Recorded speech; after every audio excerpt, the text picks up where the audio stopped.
Hello everyone, my name is Matt Tart and today I wish to discuss about DHCP snooping. Before going into the topic, there are a few other topics I thought were relevant to DHCP snooping. These include Address Resolution Protocol, Dynamic Host Configuration Protocol, Rogue DHCP server attacks, and finally DHCP snooping. Address Resolution Protocol, or more commonly known as ARP, is when a Layer 2 MAC address is associated with the Layer 3 IP address. When a client needs to communicate with another device but has no knowledge of the layer 2 MAC address, the client will send out what is called an ARP broadcast. The broadcast will travel through the local network and essentially is asking, does anyone have the requested IP address? If a client does have the IP address, it will reply, and the client will then save the layer 2 to layer 3 mapping in its ARP cache. Dynamic ARP inspection makes use of the DHCP binding table, which I will discuss in a few more minutes. Essentially, it validates ARP packets and making sure that no one is trying to spoof a layer 2 to layer 3 MAC binding.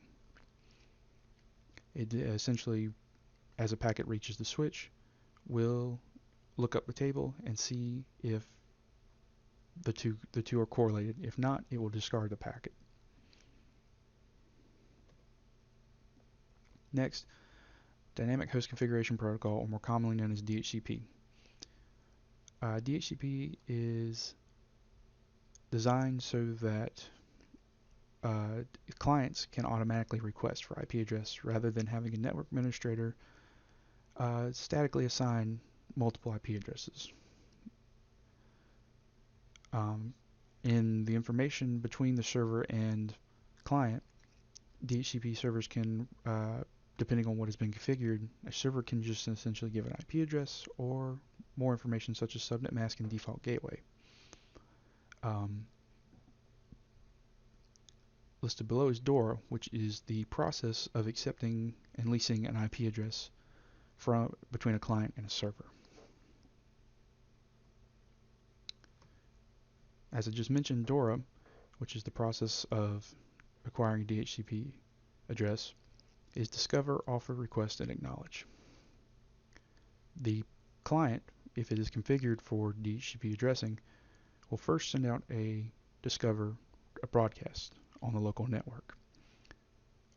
If a layer 3 switch or router is configured correctly, that broadcast can go across to a separate network in case your server is on another network. The DHCP server, once it receives the discover address, it will then select an IP address from its pool along with other information if configured correctly, and will then send a unicast offer request to the client. When the client receives it, it will then request the IP address. If it receives it, it will request the IP address that the DHCP server had offered. And then once it has sent the request, the DHCP server will reply with an acknowledgement to that offer. This includes also leasing time. When a lease timer is up for a client, a client will send usually a unicast to that server because it now knows where that server is located, essentially asking, hey, can I continue to use this IP address? And it goes through the same process again, and then that IP address is leased out again.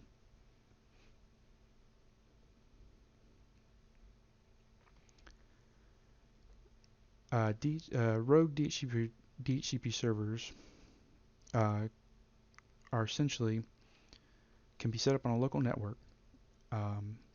If port security on certain switches are not implemented, anyone can load up a server, and then basically that server listens out for discoveries and tries to reach the PCs before a legitimate server can send out a offer.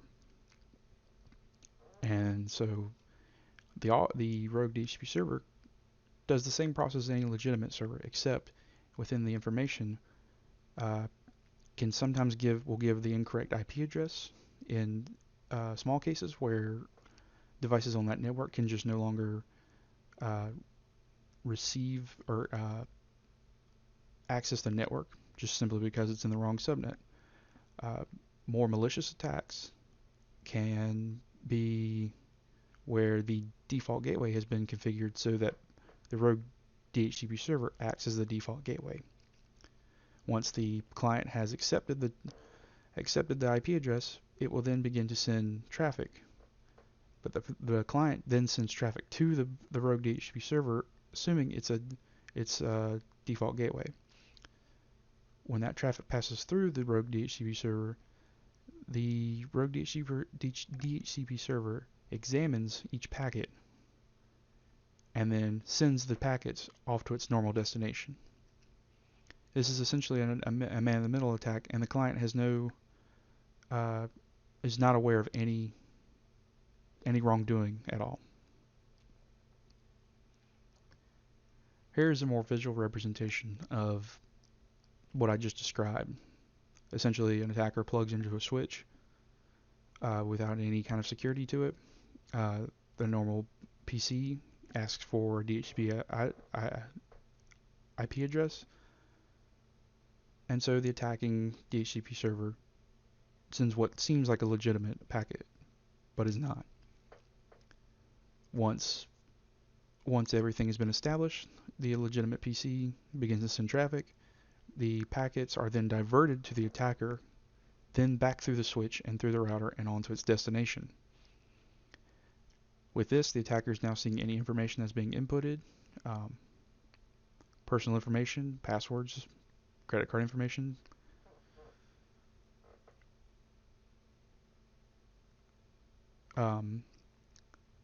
So to prevent this from occurring, DHCP Snooping has been created. This is a layer 2 security protocol that has been established on basically any capable layer 2 switch.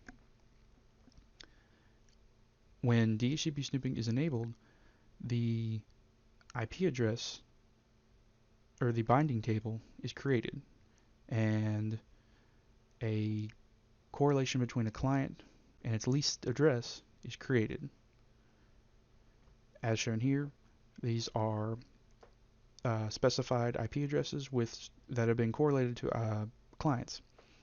As you can see, some are active and some have expired. They also show least expired times.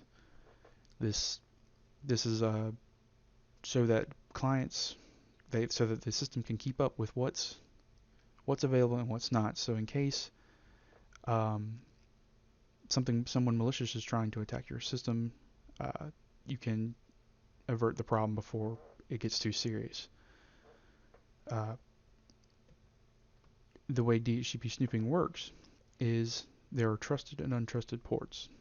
Trusted ports are assigned specifically for DHCP servers and nothing else. Everything else is considered untrusted ports.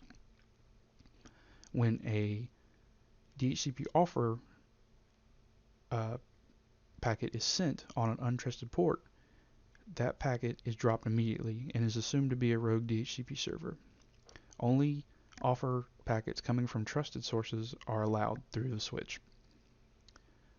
DHCP snooping is also implemented on a per VLAN basis. Static IP addresses, however, are a little different because they are manually configured. There's no record in the DHCP database table, and so when the switch goes to look up in the database table and sees no address, the packets are dropped.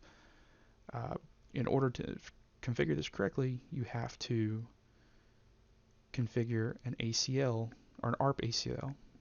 That ARP ACL is then configured into the database so that when the switch looks it up, it knows that it's there, and then packets can flow freely through the network if allowed.